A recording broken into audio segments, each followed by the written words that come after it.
Your child can be bored, frustrated, even unhappy, and you can still be a good mom, having a pretty good summer.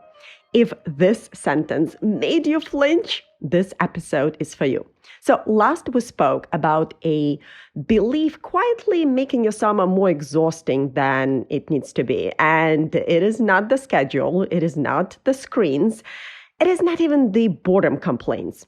Today, we are going a layer deeper because there is something quietly running underneath the drift in the background for a lot of us. And it is the real reason summer becomes exhausting. It is the belief that everyone's experience of summer is your responsibility. Okay, tell me if you can relate. It's 10 a.m., you have done your morning anchor, your younger child is settled into an activity, the rhythm is holding, and then your older child appears in the doorway. Sighs heavily, says nothing for a moment, and then it comes. I'm bored. And something happens in you. A small but familiar pull, a mild anxiety, a voice that says, fix this, find something, suggest something, make this better. And so you do. You suggest the craft supplies. You mention the backyard. You pull up an idea from somewhere. Your older child shrugs, maybe takes the suggestion, maybe it doesn't, and you return to what you are doing. But something has shifted. A small amount of your energy has been spent. A small negotiation has taken place. And here's the part that wears you down. This will happen again in about 42 minutes. And here's what I want to ask you about that moment. Whose problem was it? Not rhetorically, genuinely. Whose problem was your child's boredom?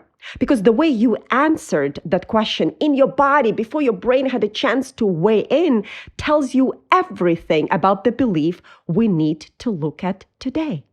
The belief is this: if my child is unhappy, I have failed. Most of us did not choose this belief consciously. It was absorbed from culture, from the very specific pressure that modern motherhood places on women to be not just present, but optimizing, always calibrating the emotional temperature of the room, soothing conflict before it fully arrives, filling the space before boredom can take hold. And for the mom who chooses to be home, this runs even deeper. Because you chose this.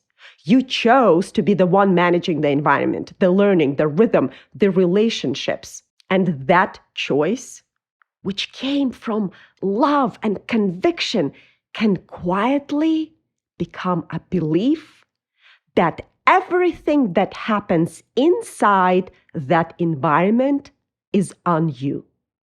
It is not. Here is the distinction that will change your summer if you let it. You are responsible for the environment. You are not responsible for everyone's experience of it. Read that again slowly, because there is a lot living inside it. You can create a summer that has a rhythm and intention and beauty and good systems. You can protect the morning anchor. You can stack the snack station. You can set up the boredom basket. You can do all of that, and one child can still be bored. One child can still be frustrated. One child can still have a hard afternoon, but your summer can still be going well. A child being bored is not evidence that you have failed. It is not a problem that requires your intervention.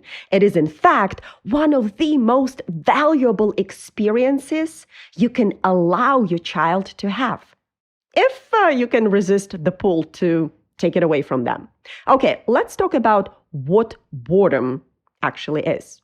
For a child who has spent the school year in a structured environment, Or for the child who has had a consistent daily rhythm at home, unstructured time without a clear next thing can feel genuinely uncomfortable at first.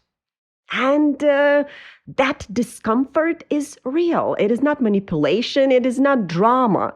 It is a nervous system that has been calibrated to stimulation and is now being asked to find its own. But here's what happens when you rescue them from that discomfort every time. You teach them that boredom is a problem that requires a parent to solve. And they learn that lesson very efficiently. So they come back and back and back, and you become, without ever choosing the title, the cruise director of your own home. And here's what I want you to know, because it reframes boredom entirely. Boredom is not the absence of something good. It is often the beginning of it. Researchers have actually studied this. In a 2014 study published in the Creative Research Journal, psychologists Sandy Mann and Rebecca Cadman at the University of Lancashire, people had to complete a tedious, boring task before being given a creative challenge. The people who had been bored first consistently came up with more original, more inventive ideas than those who had not. You see, boredom, as it turns out, is not a dead end. It's a launch pad. As Sandy Mann put it, when you are bored, your mind starts to wander and daydream. And that wandering is a critical part of the creative process, which means every time you step in to relieve your child's boredom, you are not rescuing them from something bad. You are interrupting them on the doorsteps of something good. And if you have been with me since the beginning, you will remember the very first episode of the show where I shared the NASA study by Dr. George Land and Dr. Beth Jarman. They tested 1,600 children and found that 98% of them scored at the genius level for creative thinking. By age 10, that number had collapsed to 30. By 15, 12%. And in adults, let's not even go there. A dismal 2%. You see, we are not born without creativity. We have it trained out of us. Sir Ken Robinson built an entire famous TED Talk around this exact idea, that we do not grow into creativity. Rather, we get educated out of it. And one of the quiet ways that happens is this.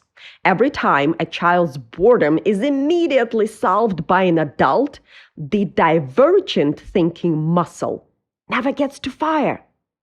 If you have not heard that episode, go back and listen to episode 1 after this one. It will change how you see your child's mind forever. The point is, children do not need a cruise director. They need space. Genuine. No one stepping in, nobody rescuing them, space to discover what they actually want to do when nobody is deciding for them. That space is where imagination develops, where self-direction grows, where the kind of independence you have been building all year actually gets to take root. Your intervention, however loving, interrupts that process every single time. Now, I want to speak specifically to those of you with older kids home this summer, because the boredom complaint lands differently when it is coming from a 10 or 12-year-old. There is an edge to it sometimes, an implied accusation, a peculiar heaviness that a 3-year-old's "I'm bored" simply does not carry. And there is a specific guilt that some of you are carrying right now that I want to name directly. Your daily rhythm centers around your younger child. This is not a flaw in the design, it is appropriate. Your little one needs more from you structurally. But when your older child is now home all day watching that rhythm happen around them, there can be a feeling, yours and theirs, that they are getting the leftovers of your attention. So I want to offer you this. Your older child does not need more of your time. They need more of their own. They are at the age where the developmental task is not connection with you. It is the beginning of self-sufficiency, of managing their own time, of discovering their own interests outside of your direction. There is a book I come back to again and again when I think about this, and it gives the whole idea an anthropological backbone. It is called Hunt, Gather, Parent by Dr. Micheline Doucleff. She is an investigative journalist who went and lived with Maya, Inuit, and Hadzabe families, some of the oldest continuous parenting cultures on Earth, to understand why their children are so notably calm, capable, and self-directed. And one of the things she found will sound familiar after everything we have talked about this month. In Western cultures, we carry this enormous pressure to optimize our children, to fill their days with a constant stream of activities and entertainment we would never do if we did not have kids. The Maya mothers she studied did the opposite. They did not entertain their children at all. They simply let them exist alongside real life. And in that space, the children developed a kind of self-direction and confidence that our endlessly managed kids often lack. Doucleff makes one particular distinction I want you to remember. There is a difference between independence and autonomy. Independence is doing it alone, disconnected. Autonomy is making your own choices while still belonging fully to the family. When you stop solving your child's boredom, you're not pushing them away. You are handing them autonomy, the freedom to direct themselves while still being completely held by you. That is not distance. That is one of the deepest gifts you can give them.